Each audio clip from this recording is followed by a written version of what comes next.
Evangelio de Marcos, capítulo número 5, y vamos a leer la palabra en el versículo 41. Esta mañana Dios quiere hablar no a la congregación. Esta mañana Dios te va a hablar a ti personalmente. Ese es el sentimiento que el Señor puso en mi corazón, que Dios le quería hablar no a la congregación, sino a usted, de manera personal. De manera personal, no ve a su vecino, sino esta mañana Dios le va a hablar a usted, justamente a usted. Vamos a leer solamente el versículo número 41 y dice de la siguiente manera, así quédense sentaditos.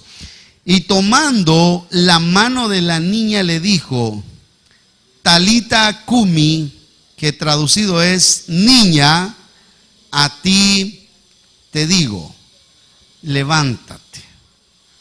¿Por qué no me ayudan a leer todos a una sola voz?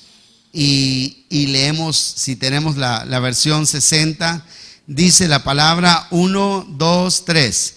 Y tomando la mano de la niña, le dijo, Talita Cumi, que traducido es, niña, a ti te digo, levántate. Amén. ¿Por qué no hacemos una oración por la palabra para que Dios nos hable de verdad? Dígale esta mañana al Señor, Señor, háblame. Señor, háblame, por favor. Háblame a mí, yo, David, háblame a mí, diga su nombre. Señor, háblame esta mañana. Quiero que me hables. Estoy sediento de tu voz. Estoy sediento de tu palabra. Estoy necesitando, Señor, que tú te manifiestes esta mañana con poder en la vida de cada persona que está aquí. Muchas gracias por la vida de cada uno de los que están aquí. Pero, Señor, la vida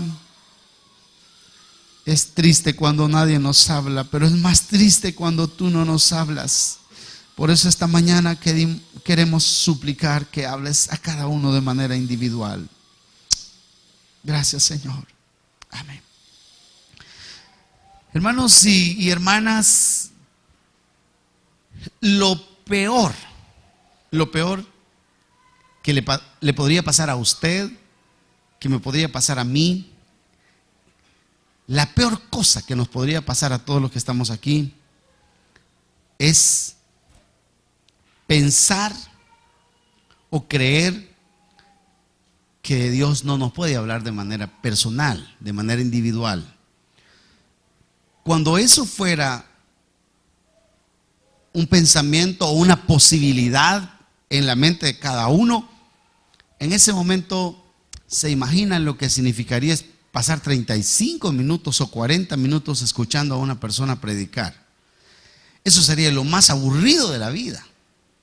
Eso sería lo más detestable de la vida. Pasar escuchando 40 minutos a una persona, a un pastor, a un predicador, a una persona que de repente ni sabe hablar, a una persona que de repente ni sabe exponer la palabra, a una persona que tal vez hasta nos va a exhortar, nos va a regañar, a una persona que nos va a señalar cosas. Pasar oyéndole 35, 40 minutos sin pensar que Dios podía estarnos hablando a través de esa persona o a través de ese mensaje. Las prédicas, todas las prédicas que oyéramos, ya sea en la radio, en la televisión, ya sea en la iglesia o donde quiera, en el parque o en cualquier lado, se convertirían justamente en algo de lo más aburrido, en algo de lo más pesado, en algo de lo más detestable. Seguramente el día que nosotros pensemos así, estamos arruinados. Ahora, quiero decir que no tenemos que despersonalizar el mensaje, no tenemos que dudar que la palabra de Dios puede ser dada de manera personal, de manera directa a la vida de cada uno. Puede ser dada de manera tan directa que yo me sienta en una silla, me sienta en una banca que yo venga y que esta mañana como que Dios empiece a hablarme como si Dios sabía lo que a mí me estaba pasando, como si Dios entendía lo que estaba sucediendo a mi vida y me empiece a hablar, y solo falte que diga mi nombre, pero que Dios me está hablando exactamente. Eso puede pasar. ¿Cuántos lo creen? Me dicen amén. Dios puede hacer eso, y tenemos que tener esa confianza, esa seguridad, hermanos, que así es, que así es. Y cuando creamos que así es, las cosas van a ser diferentes en nuestra vida. Yo le puedo decir por experiencia, cuando yo he querido que me hable, Él me ha hablado. Yo no sé si le ha pasado a usted, pero he venido a muchísimos cultos en los que yo no he predicado, y yo le he dicho al Señor: esta tarde, esta noche, esta mañana quiero que me hables. Y me he sentado con un corazón abierto y Dios me ha hablado. Y muchas veces yo se lo he dicho a los predicadores, a los consiervos: Dios me habló a través de usted, Dios me bendijo. Una de esas predicaciones la recuerdo de Néstor. Esa mañana él iba a predicar, y yo dije: yo hoy no voy a predicar, pero hoy quiero ir con una tierra fértil, y voy a escuchar el mensaje. Y escuché a Néstor, y empezó Néstor a predicar con su forma de predicar, y empezó el Señor como que: vos sos. Y me dio todo el día, toda la mañana en la cara, y me pegó, pero con amor, no cachetadas, así como.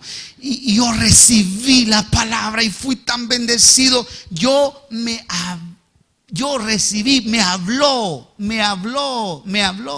Porque Dios habla de manera personal. Porque Dios habla a cada uno. Porque esta mañana yo quiero decirte que Dios ya te vio. Dígale a su vecino: ya te vio, no estás inadvertido. Esta mañana Dios ya se fijó en ti. Esta mañana es imposible, en medio de esta congregación, tú ya eres visto por el Señor. Ya te echó el ojo el Señor esta mañana, ya te vio y dice: tú eres importante, tú eres singular, tú eres único. Yo te he visto desde que te pusiste las zapatillas, desde que te bañaste, yo te he visto. ¿Lo creen o no, hermanos? Ahora, los que tienen la Reina Valera, la versión Reina Valera conmigo esta mañana, van a darse cuenta que en este pasaje que tenemos acá delante de nosotros, en el capítulo 5, a partir del versículo 21, 43, si ustedes tienen su Biblia, véanla por favor. Ahí encontrarán solo un párrafo. Está unido el párrafo desde el versículo 21 hasta el versículo 43. No así, por ejemplo, en otros pasajes. Por ejemplo, el 6, capítulo 6, empieza el versículo 1 y dice: Jesús en Nazaret, y narra lo que hizo Jesús en Nazaret hasta el versículo número 6. Y luego narra otra parte que dice: misión de los 12 discípulos. Y así la Reina Valera está dividida en trozos, como que divide cada tema, como que separa cada tema. Esas divisiones negritas que están ahí en la Biblia no son inspiración, son agregados que en algún momento los traductores de la Biblia, los copistas, las hicieron como que clasificaron.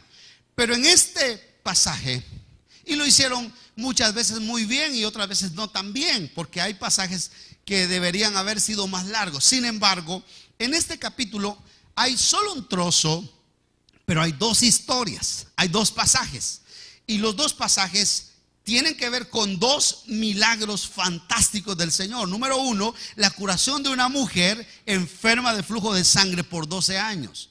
Y número dos, la resurrección de la niña, de la hija de un principal de la sinagoga. Ahora, hay otra cosa importante también en este pasaje, otro detalle muy importante, y es que 6 veces en este pasaje, desde el versículo 21 hasta el versículo 43, encontramos la alusión a una gran multitud. Si ustedes pueden ver, por ejemplo, si yo les muestro así de manera rapidita, el versículo 21 dice la Biblia: alrededor de él había ¿qué? Una gran multitud. Si usted ve en el versículo 24, dice: fue pues con él y le seguía ¿qué? Una gran multitud. Y si usted ve el versículo 27, dice: cuando oyó hablar, Jesús vino por detrás entre la multitud. Si usted va al versículo 30, dice: luego Jesús, conociendo en sí mismo el poder que había salido de él, volviéndose ¿a dónde? a la multitud. El versículo 31, sus discípulos le dijeron: ves que la multitud te aprieta. Y estamos encontrando multitud, multitud, multitud. Versículo 38 también habla de mucha gente, de alboroto de mucha gente. Habla de multitud. Multitud, diga conmigo, multitud. Y eso implica una cantidad de personas, tremenda cantidad de personas, hasta el punto que apretaban a Jesús. Uno solo imagina aquellas ciudades donde hay muchísima gente caminando, las ciudades que están superpobladas, y hay mucha gente caminando en las calles, en los mercados. Es una cosa increíble. Pero ahora aquí habla de multitud, que Jesús estaba rodeado, según nosotros vemos en la Biblia, aproximadamente de entre 2,000 y 3,000 personas siempre andaban alrededor de Jesús. O sea, era una multitud. Aquí esta mañana quizá habemos unas 250, 300 personas en esta mañana. Estamos hasta allá arriba lleno, y también aquí abajo. Pero esto no es una multitud comparado con la multitud de Jesús. Era una cosa increíble, era una cosa inmensa, era una cosa grandísima. Había multitud. Pero ahora quiero que noten que Jesús no se detiene a las multitudes. Uno ve a Jesús, ve en su ministerio, y él muy pocas veces las multitudes le llaman la atención. Pero sí notamos que en medio de la multitud él se detiene y se fija en una persona en particular. Vean, por ejemplo, en el versículo 22. Está hablando arriba de una gran multitud, y luego dice: y vino uno. Mire, arriba hay una gran multitud, ahora vino uno. Hay una gran multitud, pero él se detiene en uno. Y el evangelista se fija que Jesús se detuvo en uno de los principales de la sinagoga. E inmediatamente después de cada palabra donde se habla de la multitud, también se habla de algo singular. Vean el versículo 25. Pero está hablando en el 24 de una gran multitud, pero una mujer. Mire, pero una mujer. Ya no multitud, sino una mujer. Y luego el versículo 27, cuando oyó hablar de Jesús, vino por detrás entre la multitud y tocó su manto. Esta fue la única que tocó su manto en medio de la multitud. Lo tocó de la manera como Jesús entiende o dice después que lo tocó. Luego el versículo 31, solo para señalar otro ejemplo, dice: sus discípulos le dijeron: ves que la multitud te aprieta. Y dices: ¿quién me ha tocado? No dice quiénes me han tocado, ¿quién me ha tocado? Si ustedes notan, hermanos, la observación que yo estoy dando esta mañana es que hay multitud, pero en medio de la multitud Jesús se fija en uno. Lo que quiero decir esta mañana, según el concepto que estamos estudiando, esta mañana Dios ya sabe tu nombre. Él sabe tus problemas. Él sabe por qué viniste a la iglesia. Él sabe lo que tiene para ti. Tú dices: pero ¿y yo quién soy? Si aquí nadie me conoce. El único que me conoce es este Señor. Pero Él sabe, y no importa que no te conozcan los que están allá atrás. ¿Ya? Yo puedo decir: Él sabe. Él conoce tu nombre, Carmelita. ¿Ya? Él dice: esta niña en medio de la multitud se fija en ti. En medio de la multitud el Señor dice: yo sé quién eres, yo sé lo que te pasa. En medio de la multitud Él dice: yo sé de qué estás sufriendo, yo sé de qué estás sufriendo, yo sé tu alegría, yo la conozco, y sé tu pena. Porque en medio de la multitud Él se fija en uno. Uno le llama la atención, uno capta la atención de Jesús. Uno es el que absorbe la atención de Jesús y el poder de Jesús. Yo quiero esta mañana ser yo. Yo quiero ser yo. Yo quiero que seas tú el que diga: yo quiero ser esa persona Yo quiero ser esa persona en que en esta mañana el Señor se fije en mí y me dé lo que yo estoy esperando, y me dé la respuesta que yo necesito, y me dé la salida que yo necesito, y me dé la consolación que yo necesito, y aclare mis caminos, y me dé la respuesta y haga un milagro, porque yo creo que Él se puede fijar en mí. Él se puede fijar en mí. Por eso esta mañana el Señor te dice: a ti te digo, a ti te digo, a ti te digo, no a la multitud, sino a ti te digo. Y tomando de la mano de la niña le dijo: Talita Kumi, que traducido es: niña, a ti te digo, levántate, levántate. Y yo creo que esta mañana a muchos de los que están aquí, o a alguien que está aquí sentado, el Señor quiere decirle: levántate, levántate. ¿Por qué te has deprimido? ¿Por qué te has decaído? ¿Por qué has pensado que yo no puedo? Levántate, a ti te digo, levántate. Pero una pregunta bien importante que debemos hacernos, una pregunta transicional para poder responder esto es: bueno, ¿qué se hace para que Él me elija a mí? ¿Qué se hace para que Él me vea a mí? ¿Qué se hace para que Él me diga: a ti te digo, hija, hijo, levántate? A ti, no a todos, pero a ti te digo, levántate esta mañana. ¿Qué se necesita para que me hable? ¿Qué se necesita para que me bendiga? ¿Qué se necesita para que me responda? ¿Qué se necesita para que me elija a mí entre la multitud? ¿Qué se necesita para que Él me tome y diga: a este estoy buscando, a vos te estoy buscando, te quiero confirmar algo, quiero darte un milagro, quiero usarte, quiero perdonarte, quiero decirte: yo hace días que te he estado siguiendo, te he estado persiguiendo y te he estado hablando.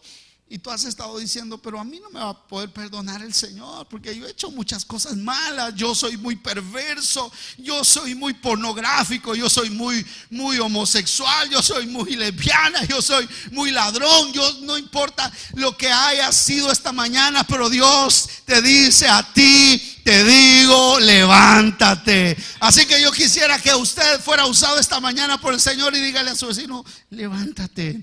Levántate, hermano, en el nombre de Jesús, levántate, a ti te digo, levántate. ¿Qué se hace para que Jesús se fije en mí? ¿Qué se hace para que yo pueda captar la atención de Jesús? ¿Qué se hace para que yo pueda llamar la atención de Jesús? ¿Qué se hace para que Él me pueda bendecir? ¿Qué se necesita? ¿Qué se necesita? Yo veo 2 o 3 cosas importantes en este pasaje. Primero, diga conmigo: necesitado. Así como que desayunó esta mañana: necesitado. Necesidad. Yo tengo necesidad. Soy necesitado. Y le voy a decir algo: Jesús siempre rechazó a aquel que viene a su casa o que viene ante Él y dice: ¿y qué me podrá dar? ¿Y qué me podrá dar? ¿Y qué me podrán enseñar aquí? Y bueno, yo soy profesional, yo lo tengo todo, yo no necesito de nada. Pero lo que a mí me muestran estos 2 personajes importantes, el principal de la sinagoga y la mujer con flujo de sangre, era que los 2 mostraron ser los más necesitados de la multitud. Los 2 mostraron ser los más necesitados de la multitud. Y no hay cosa que pueda quebrar el corazón de Dios más que una persona le muestre a Él necesidad. No hay cosa que pueda quebrantar el corazón de Dios y que pueda doblar su mano de favor hacia uno, que uno de verdad desde el fondo de su corazón manifieste su necesidad. Que uno diga: Señor, yo sin ti me muero, yo sin ti no puedo alcanzar nada. Y vean el versículo 22. Vean el versículo 22. Dice: y vino uno de los principales de la sinagoga. uno de los principales de la sinagoga. No era cualquier persona, era el que dirigía la iglesia, era el líder, digamos el pastor, el sacerdote vino, uno de los principales de la sinagoga, que se llamaba Jairo. Y luego que lo vio, ¿qué hizo ese hombre? Se postró a sus pies. Se postró a sus pies, se tiró, se postró. No es una actitud cualquiera, no es una actitud que la va a hacer cualquier persona, sino es una actitud que la va a hacer solo aquel que necesita de verdad. Aquel que tiene una necesidad inmensa se postró a sus pies. Y no solamente eso, sino que el 23 dice: y le rogaba mucho. Diga conmigo, le rogaba mucho. Esto muestra, por favor, yo le pido de verdad. Mire, yo tengo necesidad. Entonces yo quiero decirle algo esta mañana, hermano. Mire, no importa cuál sea su necesidad, porque esta es una necesidad material. Lo que el hombre quiere es que le cure a su hija que está enferma, que está agonizando. Y él le dice: Señor, por favor. Y yo le quiero preguntar esta mañana: ¿usted cree que ella se postró de verdad? ¿Usted cree que ya le rogó mucho? ¿Usted cree, hermano, que ya le mostró al Señor, ya le manifestó que usted tiene necesidad? ¿Usted cree que esta mañana, entre la multitud de personas que habemos acá, entre todas las personas, él dijo: yo ya lo vi, vino contrito, vino humillado, yo ya lo vi, está llorando en su corazón, está sintiendo que me necesita? Este hombre tenía mucho poder, pero es que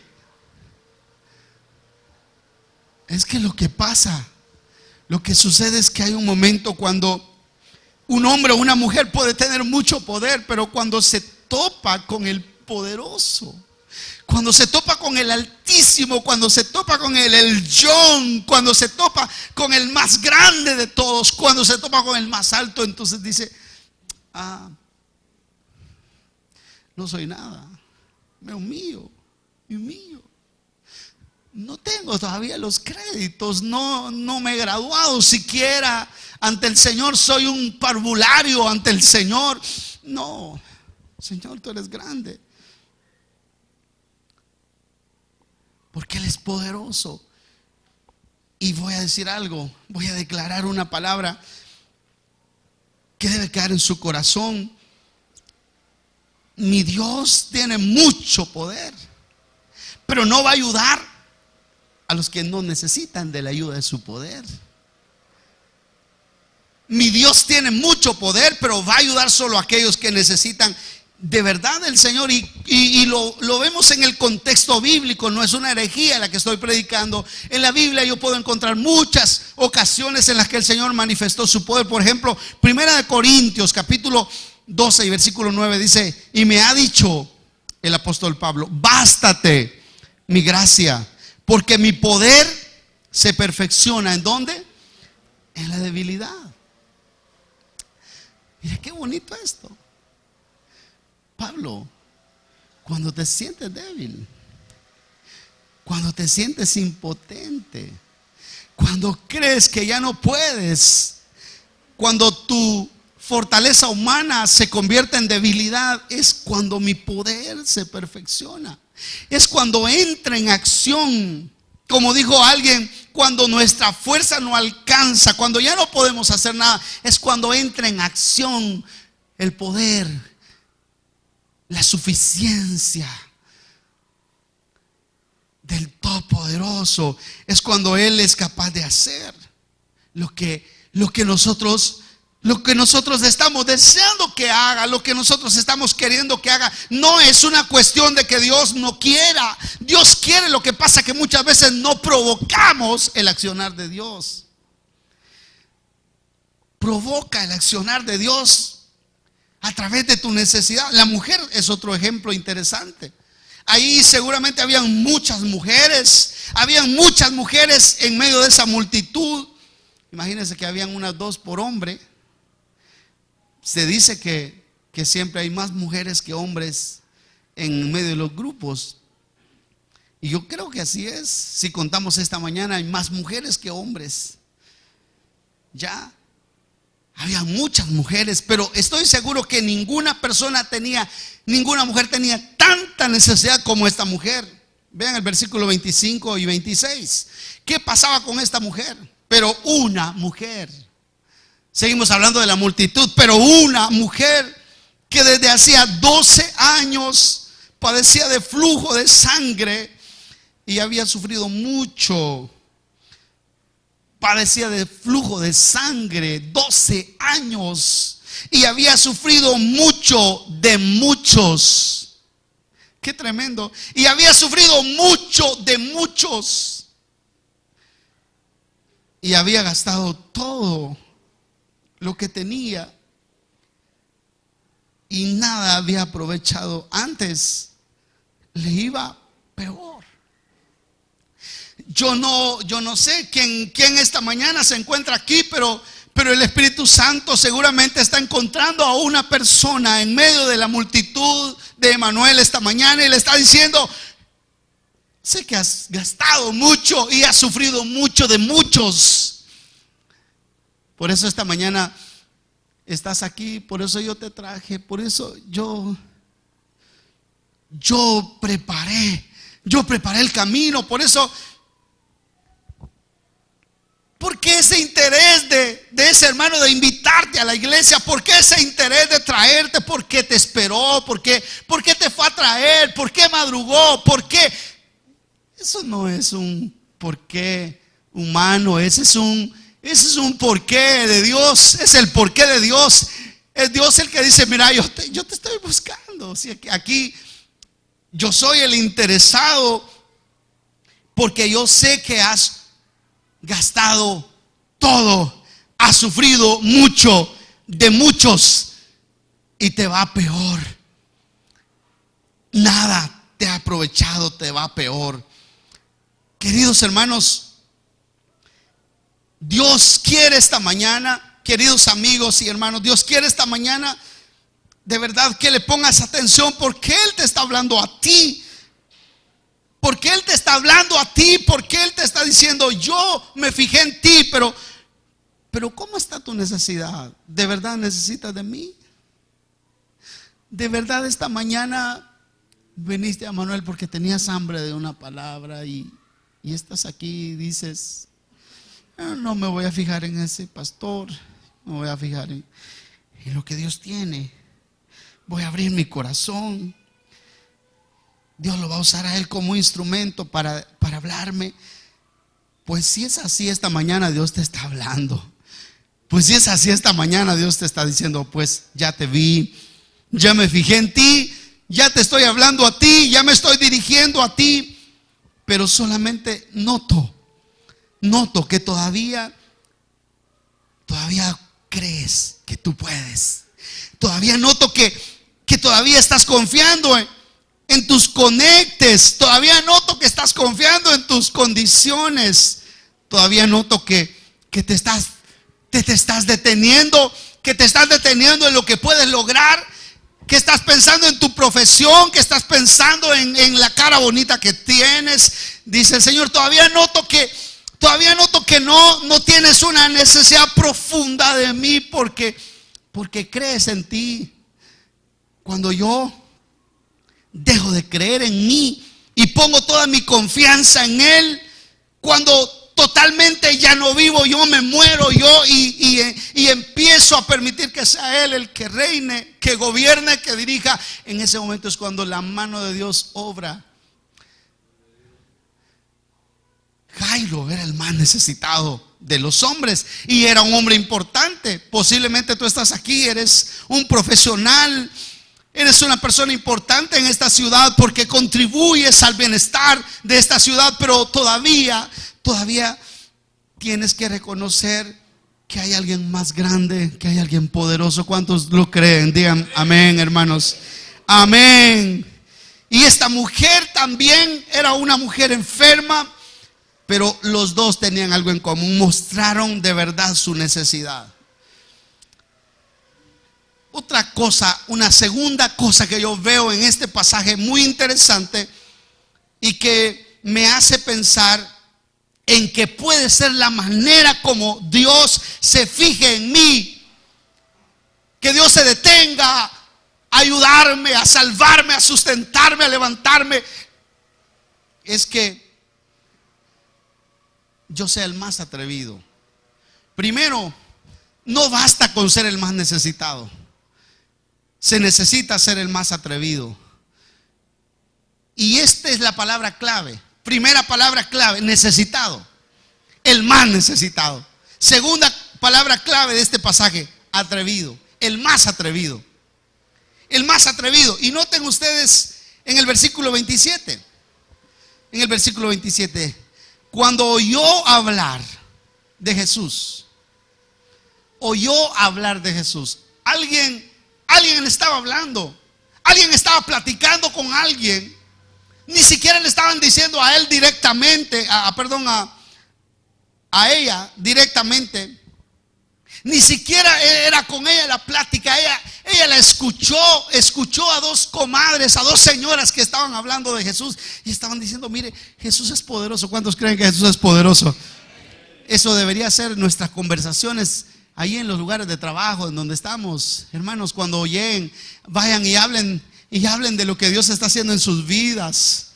Cuando estén allá en la universidad, cuenten lo que pasa en la iglesia, cuenten lo que el Señor les habló, platiquen, no hablen de la suegra, no hablen de Facebook, no hablen de tonteras, sino que hablen de lo que Dios está haciendo. Platiquen de las maravillas que Dios está haciendo. Alguien le va a oír, alguien le va a escuchar.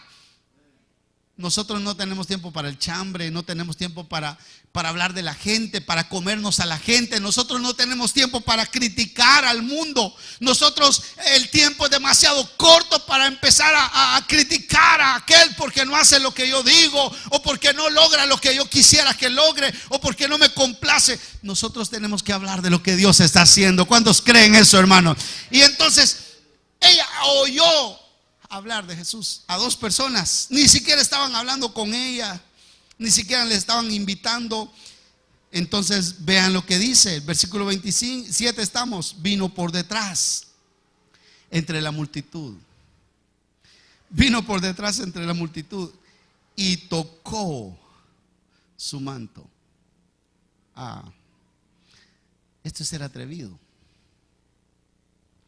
¿Sabe por qué es ser atrevido? Porque ella rompió todos los protocolos legales, rituales. Porque una mujer no podía tocar a un hombre, porque era incorrecto tocar a un hombre.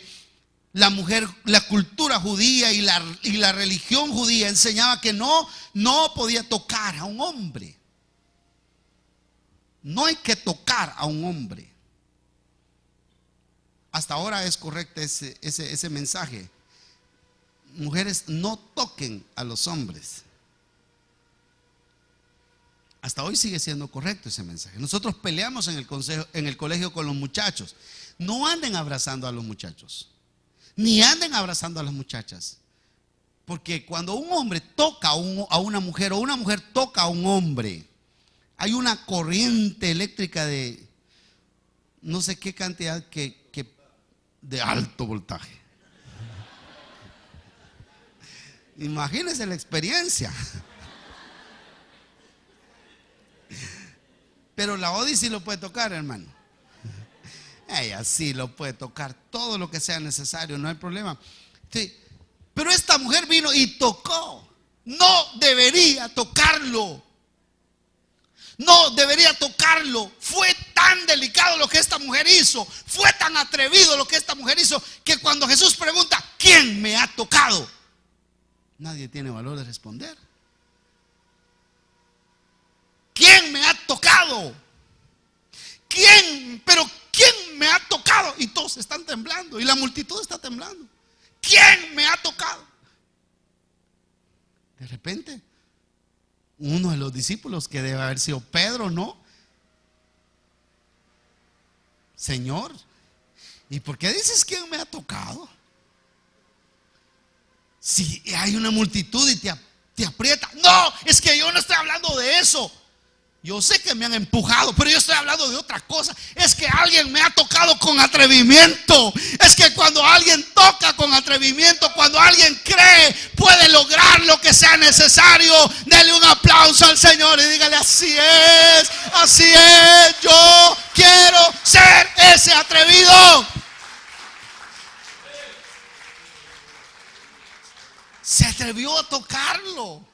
Se atrevió a tocarlo. Sabe que muchas veces nosotros no logramos ser el centro de atención del Señor. Muchas veces no logramos que Él se fije en nosotros profundamente, esencialmente, porque nosotros no somos atrevidos. El atreverse, el atrevimiento se llama fe. El atrevimiento se llama valor. El atrevimiento se llama superioridad. El atrevimiento se llama supremacía. El atrevimiento se llama visión. Se llama soñar. Es que la persona dice: ay, no, yo no puedo conformarme a esto. Yo sé que Dios tiene algo más. ¿Cuántos dicen: Dios tiene algo más para mí? Amén. Pero hay que hacer algo. Hay que hacer algo. Vea, versículo 35. Y Jairo es otro era un principal de la sinagoga. Mientras él aún hablaba, vinieron de casa del principal de la sinagoga diciendo: tu hija ha muerto, ¿para qué molestas más al maestro? Pero si usted va a Mateo 9:18, nos ayuda a aclarar un poquito el asunto. Mateo 9:18 dice: mientras él les decía estas cosas, les decía estas cosas, vino un hombre principal y se postró ante él diciendo: mi hija acaba de morir. O sea que la niña ya había muerto. El Señor le está hablando cuando la hija ya había muerto. No está enferma, sino que había muerto. Cuando él fue, ya había muerto. Y dice: y se postró ante él diciendo: mi hija acaba de morir, mas ven y pon tu mano sobre ella y vivirá, dice Mateo. Se atrevió a molestarlo, atrevido a pedir algo que es insólito, algo que es imposible, algo que es humanamente increíble. Pero él se postró. Mi hija acaba de morir. Señor, acaba de morir. Todavía está calientita.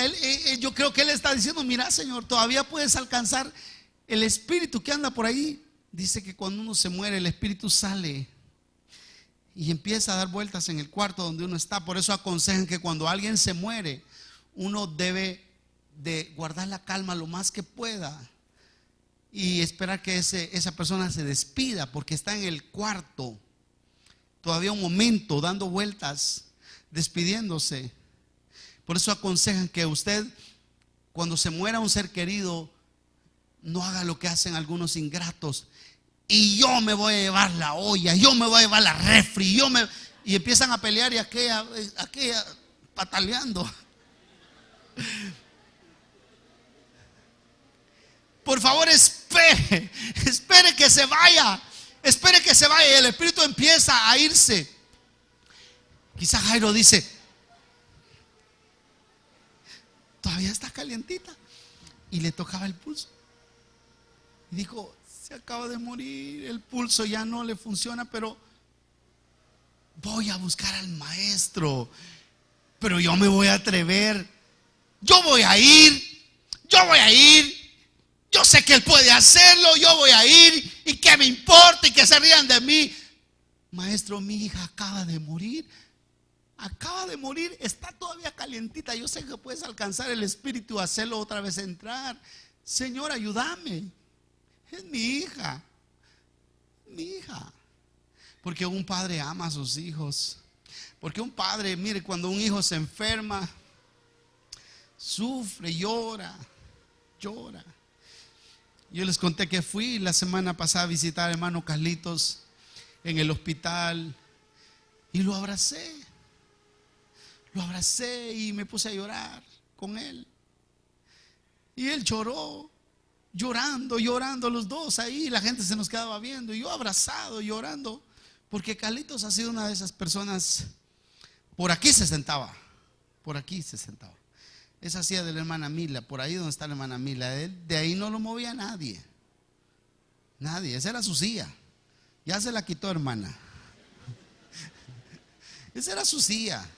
Y él venía y se sentaba ahí, y ahí estaba, celoso. Una de sus características es que él fue celoso. Yo una vez prediqué que Jesús tomó vino y él me reclamó y me dijo: pastor, me dijo, con todo respeto, me dijo, aunque se enoje, pero yo le voy a decir esto. Perdóneme, usted es mi maestro, pero Jesús no tomó vino. Va, pues, le dije yo. Va, hermano.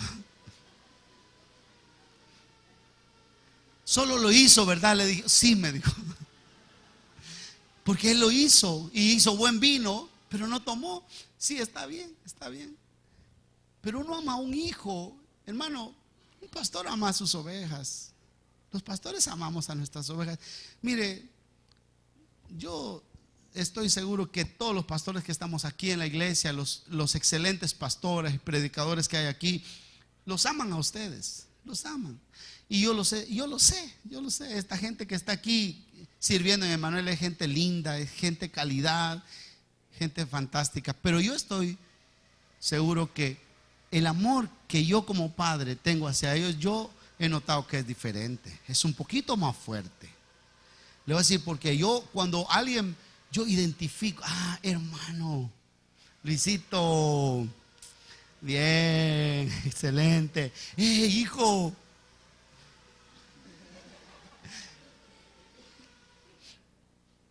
Digamos que veámoslo desde el punto de vista que el padre de familia es lo que estoy hablando. Eso era Jairo, su hija se ha muerto y está calientita todavía, y él sabe que si va a buscar al maestro, él puede encontrar una respuesta. Y esta mañana yo te quiero decir a ti, tu Talita Kumi todavía está ahí, calientita. Si esta mañana tú vas al maestro y le dices: yo sé, maestro, que puedes hacer algo todavía. Yo quiero decirte que no des casos por perdidos. Yo quiero decirte esta mañana que no hay casos perdidos para los que buscan al Todopoderoso, porque para Él es posible cualquier cosa. ¿Lo creen? Digan amén. Es poderoso.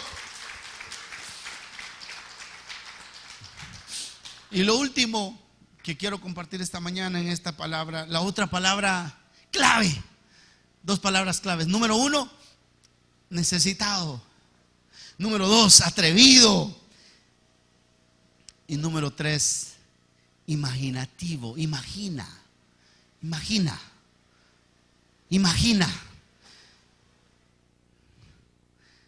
Yo le voy a decir algo. Hay mucha gente que ha perdido la imaginación.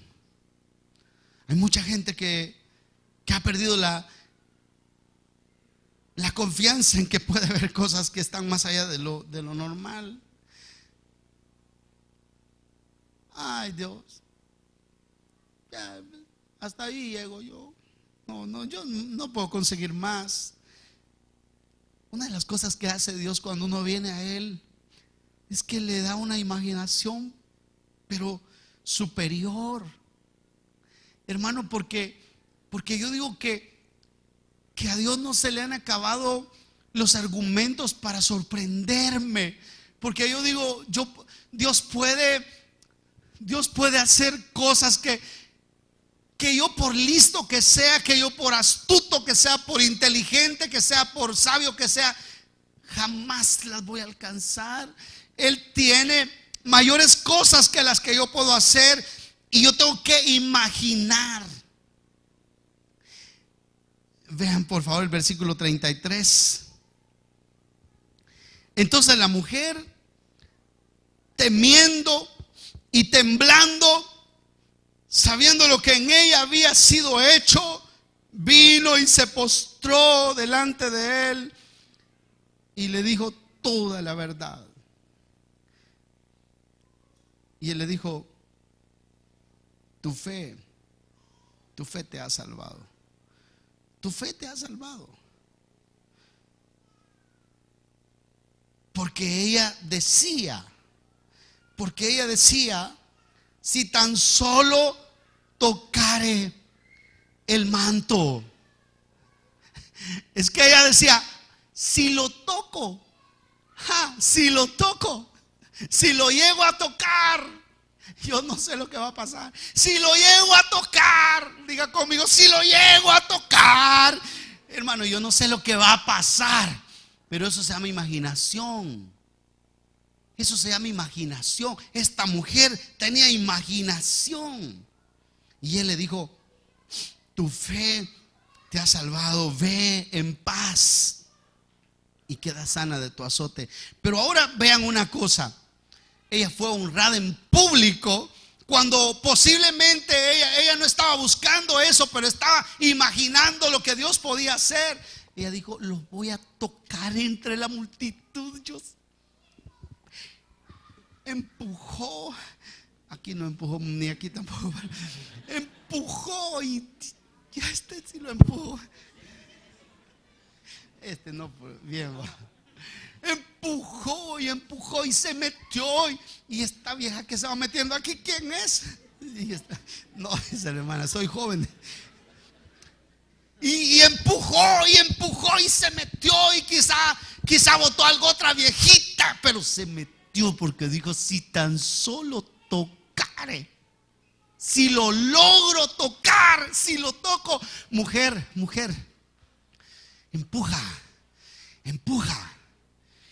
métete, sé metida, imagínate, imaginación que no se acabe la imaginación, empuja, porque tú dices: si yo lo toco, yo sé que algo va a pasar, todavía no lo logro ver, pero algo va a pasar. Y el Señor le dijo: hija, yo creo que ante la multitud, él se detiene y: escuchen todos, esta mujer me ha tocado y ha salido poder de mí, porque su fe es grande. Tu fe te ha hecho salva. Ve en paz. Ay, Dios, hermano, ¿cómo sería eso? 12 años. Y ahora en un momento, en un instante, ella siente. Así como Jesús sintió que había salido poder, ella sintió que se había cortado la hemorragia. Ella sintió que había cesado la hemorragia. ¿A usted le ha pasado posiblemente que cuando usted está enfermo y hay esas enfermedades que se cortan de momento? Yo recuerdo cuando estaba enfermo de mis piedras urinarias y tenía una piedra trabada, hermano, y eso es amargo. Y se me salió una. Es como dicen, como el dolor de parto de una mujer, y oriné la piedra. Pero y me quedó una, porque no fui de a uno, fui de a varios bichos, de un solo. Y me quedó la más grande, y la grande me estaba matando, y yo ahí trabajando, a veces predicando, pero con un dolor. Yo he sido mastodonte alguna vez, yo he sido duro, he sido fuerte, he sido así rudo, y yo tal vez me estoy muriendo y no le hago caso a eso, y yo estaba a veces predicando, aleluya, decía yo, y yo solo sabía el dolor que andaba, y Señor, ayúdame.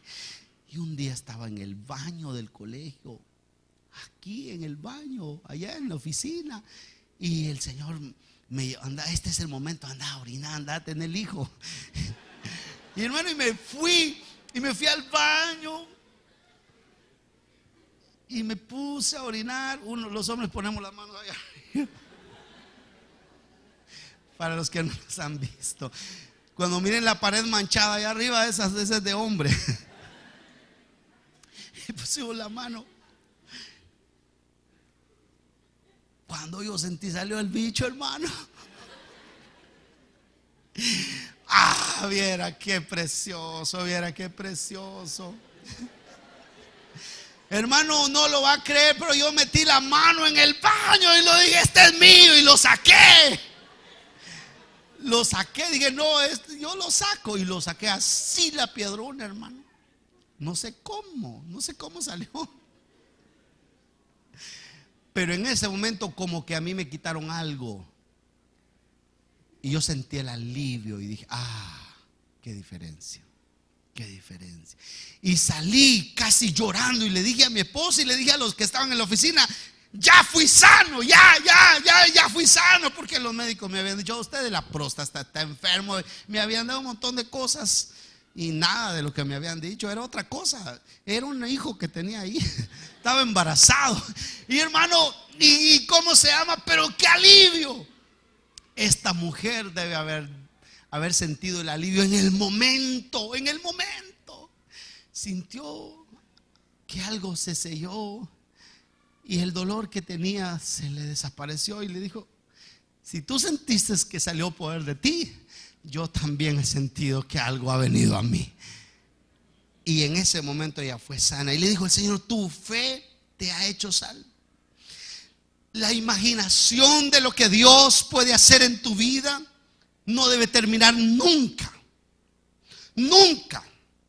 Yo te quiero decir, Dios no ha terminado contigo. Mentiras, aunque tú digas yo ya no quiero nada con Dios, o que hayas dicho muchas veces yo no quiero nada con Dios.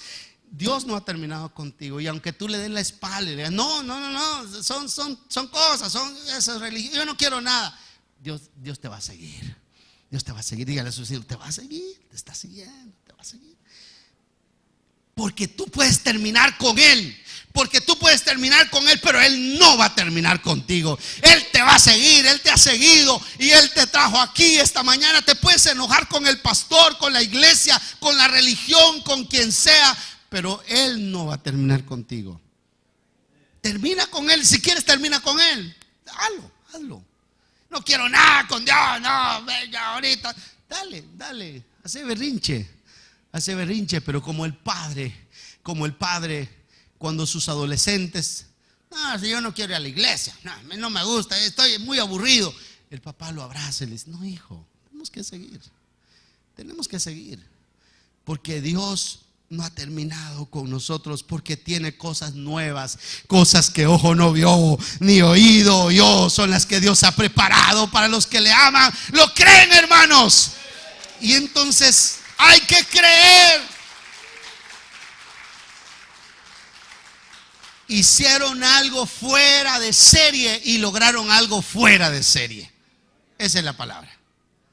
Hicieron algo fuera de serie y lograron algo nuevo, algo que no podía lograr cualquier persona en medio de la multitud. Y yo termino diciendo que muchas veces no somos bendecidos, no somos identificados, no somos localizados, porque estamos esperando que otros den pasos de fe por nosotros. Usted vaya a la iglesia, yo no, ahí cuando tengo, ahí ora por mí. Pastor, ore por mí. Y usted no ora por usted. Como que Dios tiene mandaderos. Si usted ora, ¿cuántos creen que son hijos de Dios? Y aunque hayan impedimentos, pero ustedes dicen, no, yo voy a tocar al Señor. Dios bendice a los que Él quiere, y a los que de verdad están necesitados. Esa es la primera palabra. A los que son atrevidos y a los que tienen imaginación. Pónganse de pie esta mañana. Pónganse de pie, por favor. Dios nos ha hablado. Una vez más, no dudo que el consejo de Dios. Yo había estado orando toda la semana. Fíjese que es importante cuando lo que está pasando hoy en Emanuel es algo diferente.